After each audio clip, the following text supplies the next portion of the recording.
자영업자 소멸이라 장사 갈수록 힘드네. 일단 이것부터 먼저 한번 보시죠. 자영업자 고용보험 소멸 건수입니다. 2024년 1월에서 7월까지 7,338건입니다. 전년 대비하면 5.7% 늘어난 수준입니다. 지난 4년간 91.6% 6,404건이 12,270건이 되면서 5,866건이 늘어났거든요. 그러면서 자영업자들이 진짜로 많이 소멸됐다 이렇게 이야기하는데 지금 더 많다는 이야기잖아요. 자영업자들은요 고용보험을 다 가입하지 않습니다. 저도 자영업자인데 저는 고용보험 가입 안 했거든요. 고용보험을 가입하는 자영업자는요 쉽게 말하면 좀 나은 자영업자예요. 상황이 좋은 자영업자예요. 그런 자영업자들이 고용보험 가입을 하는데 그런 좀 나은 자영업자들이 지금 줄줄이 소멸된다는 이야기잖아요. 저는 이거 굉장히 심각하게 보거든요. 좀 나은 자영업자, 상황이 좋은 자영업자들이 이렇게 소멸돼 가면 고용보험도 가입하지 못했던 자영업자들은 어떻게 될까요? 더 많이 무너진다는 이야기가 틀린 말이 아니잖아요. 야, 진짜 심각하다는 게 저는 이거라고 봅니다. 예, 상황이 좋은 자영업자들이 줄폐업하고 있다는 이야기고요. 그러면 상황이 나쁜 자영업자들은 줄폐업이 아니라 무더기 폐업했다는 뜻이에요. 아니 지금도 하고 있다는 뜻이에요. 왜냐하면 전년 대비 5.7%가 늘어나고 있으니까. 심각하죠. 제가 나쁜 지표만 골라서 말하는 게 아닙니다. 저는 좋은 지표가 있으면 좋은 지표도 여러분들에게 똑같이 설명하려고 합니다. 그런데 좋은 지표가 없어요. 나와야지 좋은 지표를 가지고 여러분께 설명을 드리죠. 경제라는 걸 억지로 말도 안 되는 지표를 끄집어내서 제가 이게 좋은 지표입니다 이렇게 설명할 수는 없잖아요. 있는 그대로의 지표를 있는 그대로 설명하는 게 가장 정론직필에 해당되잖아요. 지금 상황이 그 정도로 어렵습니다. 폐업이 장난이 아니라는 뜻이에요. 그런데 그 폐업의 어떤 유형을 보면 솔직히 좀 무서워요. 기본적으로는 폐업이 대부분입니다. 폐업이 43% 3,368건을 차지하고요. 예, 연속 체납이 있습니다. 연속 체납 1,805건입니다. 적지 않죠. 이것도 사실상 고용보험 낼 돈이 없을 정도면 거기도 버티기가 쉽지 않다는 이야기예요. 폐업의 어떤 끝에 와 있다는 이야기입니다. 해지 신청 16.8% 1,313건입니다. 마찬가지입니다. 고용보험을 내지 못할 정도가 되니까 해지 신청을 하는 거거든요. 물론 기타 다른 사유들도 많습니다. 1,352건이나 되지만 핵심적인 것은요. 경영 상태가 어렵다. 장사하기 어렵다. 장사가 갈수록 더 힘들어진다. 이런 얘기가 현실이라는 뜻입니다. 제가 여러분들에게 자영업 창업하지 마십시오 하고 말씀을 드리잖아요. 아직까지 물가에 적응되지 않았다는 뜻이에요. 지금도 굉장히 어렵다는 뜻입니다. 예, 자영업자 수가 7개월 연속 감소할 정도고 자영업자 폐업해서 소멸되는 것이 2년 전 대비해 보면 74%가 늘어났다는 건 결국 말입니다. 아직까지 현장 경제는 굉장히 어렵다. 빚갚느라고 정신이 없다. 이렇게 얘기해도 틀리지 않습니다. 자영업자 부채가 올 1분기 기준으로 보면 1,055조 9천억 원이나 되잖아요. 빚이라도 갚으면 다행이죠. 빚을 못 갚고 그냥 그대로 꼬꾸라지는 자영업자들도 아직까지 많다는 겁니다. 저는 자영업자분들이 힘을 내야지 된다고 생각을 하는데 아직까지 멀었습니다. 그만큼 말입니다. 상황이 진짜 힘들다. 저는 그렇게 생각을 합니다.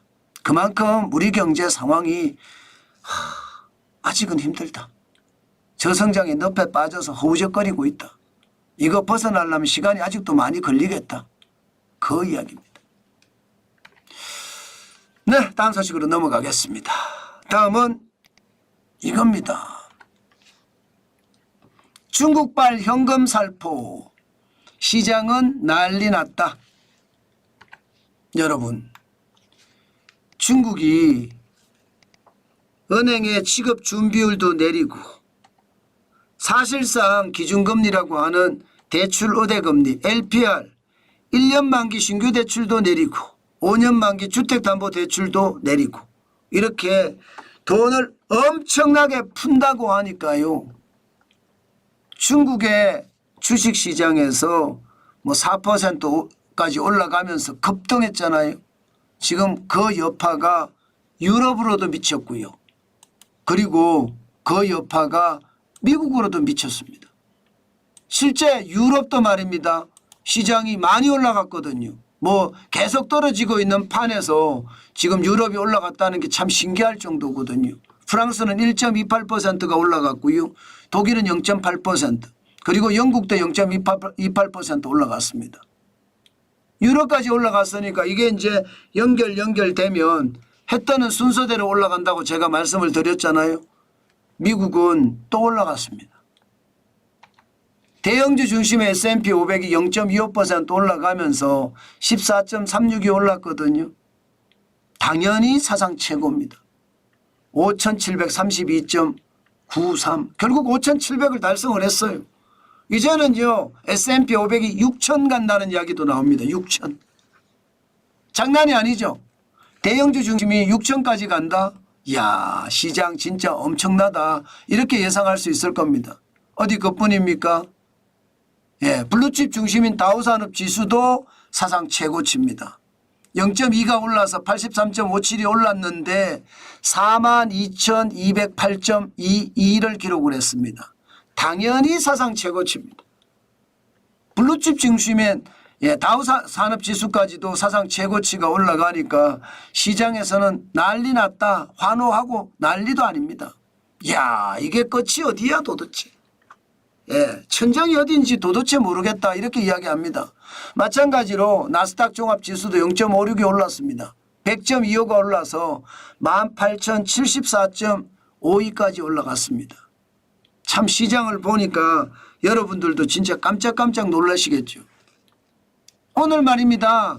시장에 나쁜 지수가 나왔거든요. 나쁜 지수가 나왔는데도 시장은 아랑곳하지 않고 쭉쭉쭉쭉 올라갔어요. 사실 시장의 나쁜 지수는 소비자 신뢰지수입니다. 미국의 소비자 신뢰지수가 9월에 98.7까지 떨어졌어요. 이게 100이 기준이거든요.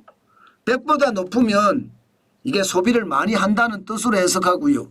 100보다 낮으면 소비를 줄인다고 이야기할 수 있거든요. 다시 말해서 경기 침체의 어떤 기운이 있다는 이야기예요. 소비자 신뢰지수가 98.7까지 떨어졌으니까. 8월에는 105.6까지 올라갔던 게 9월에 98.7 갑자기 떨어졌습니다.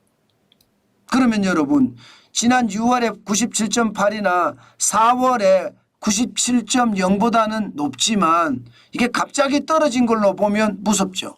105.6에서 98.7이에요. 지난 6월에는 101.3에서 97.8이었거든요. 지난 4월에도 103.1에서 97이 떨어진 걸로 보면 9월이 굉장히 많이 떨어졌습니다. 이거 침체 신호거든요. 그런데도 시장에서는요. 나스닥도 올라가, 다우산업은 사상 최고치를 기록을 해, S&P 500도 사상 최고치 또 올라가고 끝간데 없이 올라가는 거예요. 시장이 걱정이 되죠. 당연히요. 시장이 걱정이 되죠. 저는요 여러분 결국 시장에서는요 거품의 어떤 신호 터질 거라고 저는 봐요. 그렇기 때문에 시장 경계감 가지고 봐야 됩니다. 종목별로 보더라도 오늘 시장 굉장히 많이 올라갔거든요. 필라델피아 반도체 지수도 지금 5,091.78을 기록을 했습니다. 올라갔다는 뜻이잖아요. 필라델피아 반도체 지수가 1.31%나 올라갔습니다. 1.31%.